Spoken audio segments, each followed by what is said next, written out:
Did you miss me? I didn't miss you because I've been watching. Do you ever feel that cold, icy stare in the back of your neck when you left the shower last week?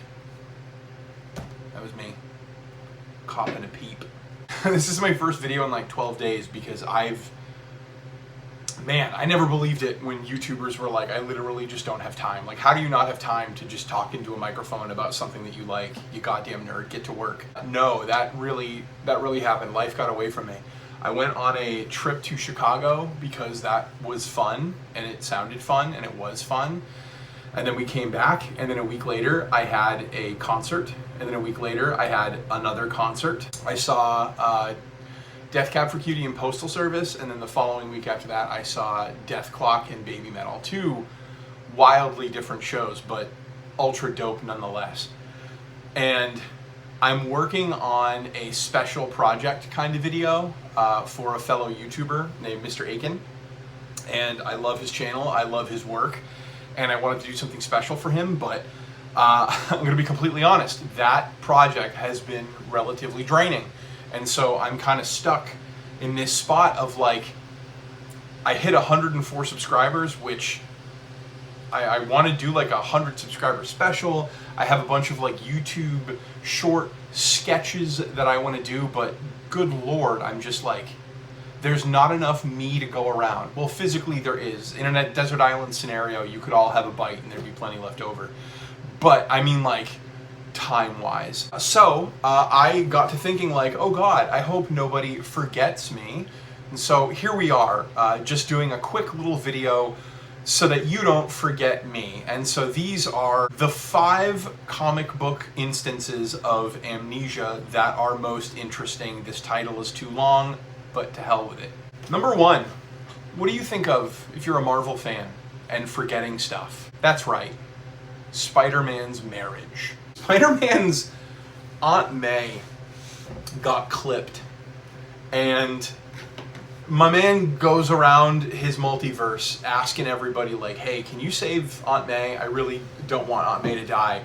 And from Doctor Doom to Mr. Fantastic, nobody can cure a bullet wound.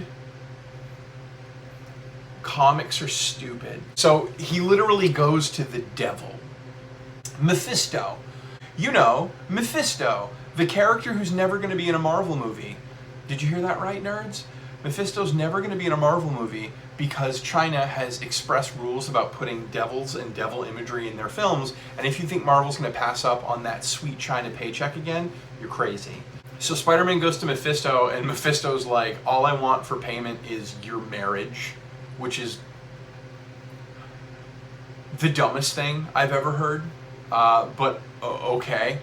If it went somewhere like, oh, I want your marriage, and then like, now Mephisto is putting it to Mary Jane, I kind of get it. Maybe he's into redheads, I don't know. But like, just this like, I want your marriage, and that's it. So he resets it so that they're not married and they don't know each other. Stupid, nobody liked it, move on. Next thing that everybody forgot about in comics, Wally West. Wally West. If you are in your 30s and you were reading comic books back in the day, Wally West was your Flash. I didn't know Barry Allen, and it was only until the recent like reboot nonsense with Infinite Crisis and New 52 that really took away Wally West and gave us back Barry Allen. No one was asking for that. In fact, Barry Allen was one of those like super sweet deaths that was like canon. When people would say like nobody dies in comics, there was a short list of characters that you could point to. Editor Ricky here in the dark, and the list that got garbled up was Uncle Ben, Barry Allen, and the Waynes. Jesus, is that it? Krypton, I guess. But regardless, ever since New 52, like the 2015s, 2016s, they really just took them away from us. And so now Wally is relegated to this like B-tier Flash character, and I love DC. If you've seen this channel, you know that to be true, but like, even I don't care anymore. So for number 3, Batman's got a dog, Superman's got a dog, and Wonder Woman's got a goddamn kangaroo. Back in 1942, incidentally, the same issue of Wonder Woman that introduced her lasso of truth, they gave her a kangaroo named Jumpa. Perfect. And that's really all there is. There's nothing salacious about the story. It's just that's the kangaroo. But it did lead to this really fun moment in Tom King's Batman run, where Batman and Wonder Woman have gone to this like other world to fend off this eternal army while the normal guardian of this realm is off doing his thing. What Wonder Woman and Batman didn't know is that in the outside world, time moves so much slower. So Wonder Woman and Batman are in this pocket dimension fighting demons every day. Hold on, I'm turning off my fan. Is that loud? So Wonder Woman and Batman are in this pocket dimension where time's moving super slow. They're having a conversation about all the things they miss about the old world. I miss my dog. What? I miss everyone. The boys and Cat, the family, and I miss my dog, Ace. I miss my kangaroo. You have a kangaroo? I don't talk about it. Okay. Her name is Jumpa. She sounds nice. She is nice. And I miss her too. Brilliant. Next, and this is a little interesting. This is forgetfulness by design.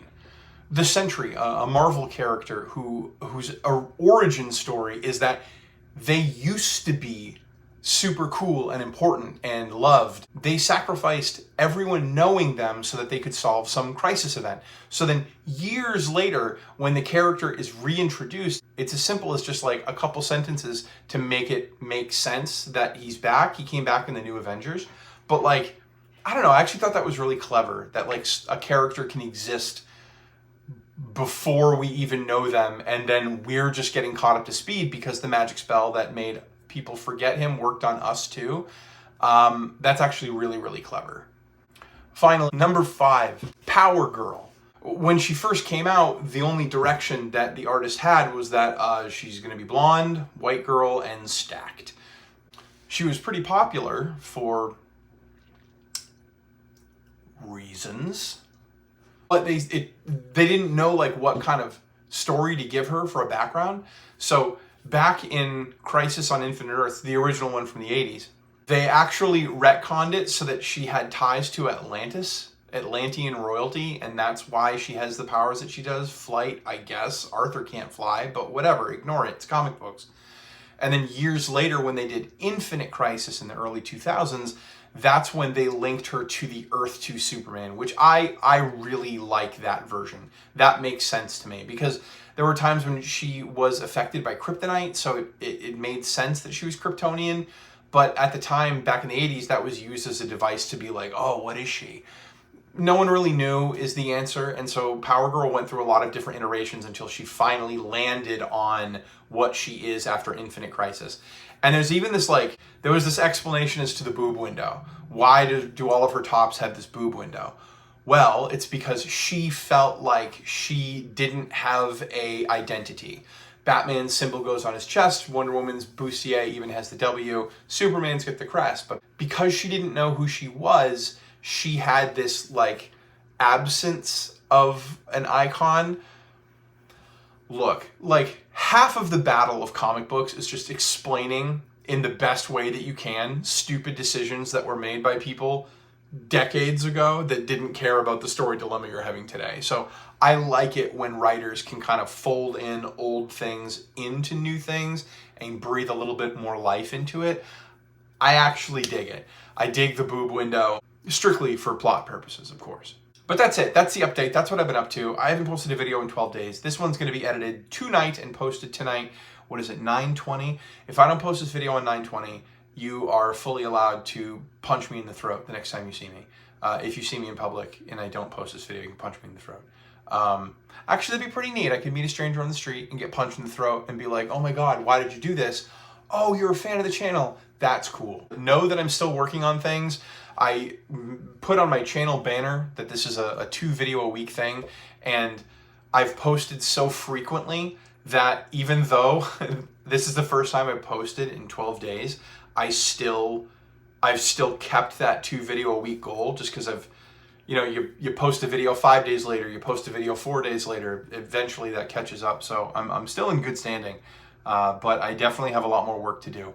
This month in particular was very busy for me, very, very busy with the concerts and the travel. And I finished the 4th draft of my book, which on October 1st goes off to the editor. Really good stuff, really exciting stuff, but I just don't have a lot of time. I honestly, all the time, I think to myself, like, if I had kids, I don't know how.